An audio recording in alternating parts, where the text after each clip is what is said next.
নমস্কার বন্ধুরা, plants care and nature YouTube চ্যানেলের আর একটা নতুন ভিডিওতে আপনাদেরকে স্বাগত জানাচ্ছি। আজকে এই যে ব্যাজিলিয়ান যে লাকি উড, দেখুন এই যে ডেকোরেটিভ ভাবে কীভাবে আমরা একে আমরা ইনডোর প্ল্যান্ট হিসেবে ব্যবহার করব এবং সেটা আর তবে আমি যেটা দেখাচ্ছি সেটা হবে এটার মধ্যে, এটাতে করা হচ্ছে। দেখুন, এর জন্যে আগে থেকে যে ওয়াশ করা যে বালি আছে সে বালি দিয়ে দিতে হবে। একদম সিম্পল, কোনো ঝামেলাই নেই, প্লেন বালি দিয়ে এটা করছি। এই বালি দিয়ে এইভাবে করা যেতে পারে, দেখুন ভালো করে।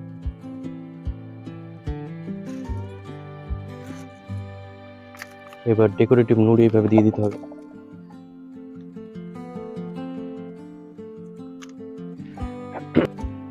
এবং হালকা হালকা একটু হালকা জল দিয়ে দিতে হবে এবং খেয়াল রাখতে হবে যে এই যে জলটা, সেই জলটা যেন খুব কম পরিমাণে দেওয়া হয়।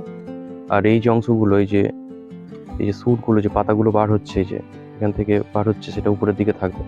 আর উপরে ফাঙ্গিসাইড দেওয়া আছে, সুতরাং এটা খেয়াল রাখলেই হয়ে যাবে। এইভাবে আমরা আমাদের বাড়িতে স্টাডি টেবিল, অফিস টেবিল সব জায়গাতে ইউজ করতে পারি। আগের নতুন একটা ভিডিও নিয়ে আপনাদের সঙ্গে হাজির হব। নমস্কার, ধন্যবাদ, সবাই ভালো থাকবেন।